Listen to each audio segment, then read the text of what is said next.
On avait d'un côté les maximalistes ou groupes de Casablanca qui étaient Le incarnés par des pays, des maximalisme présidents et le comme Kwame Nkrumah minimalisme, du c'est le Ghana, nouveau Nasser mot Abdel maintenant de des l'Égypte, panafricanistes. Mohamed V du Maroc, Sékou Touré de la Guinée. Pour eux, la vision du panafricaniste était la suivante. Il faut qu'on puisse faire de l'Afrique un État fédéral avec un budget, une armée. Donc ils voulaient créer les États-Unis d'Afrique. Les États-Unis d'Afrique induit aussi un développement économique. Donc un État fédéral, on ne peut pas dire qu'un État fédéral n'est pas un modèle de développement économique. Non, Donc non, le ça n'est pas. panafricanisme, pour moi, c'est une idéologie politique, mais qui n'a pas pu s'appliquer effectivement en Afrique, qui n'a pas eu le temps de pouvoir s'exprimer parce que justement, c'était la voie la plus difficile pour arriver au développement.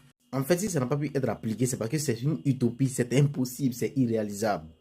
D'abord, je vais vous parler de la vision de ce qu'ils appellent les minimalistes, qui étaient des hommes politiques de droite libérale, capitalistes et proches de l'Occident.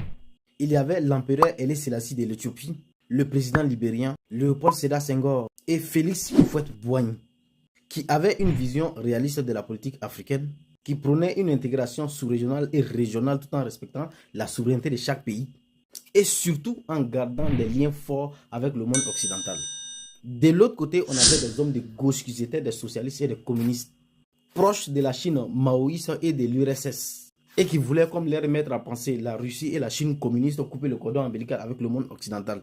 Voici la définition de ce qu'ils appellent minimalistes et capitalistes. Les minimalistes sont des libéraux qui prônaient un modèle économique capitaliste. Les maximalistes étaient des communistes en fait qui voulaient couper le cordon ombilical avec l'Occident pour se rapprocher plus de la Chine et de l'URSS, qui avaient une vision utopiste de l'Afrique. Les descendants sont nos panafricains d'aujourd'hui, qui prenaient un gouvernement, une monnaie, une armée unique pour toute l'Afrique. L'Afrique qui est le continent qui a la plus grande diversité ethnique au monde.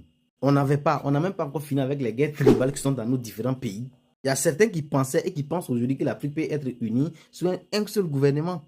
Dites-moi dans les commentaires, est-ce que vous croyez à un tel projet et comment est-ce que ce projet peut aboutir?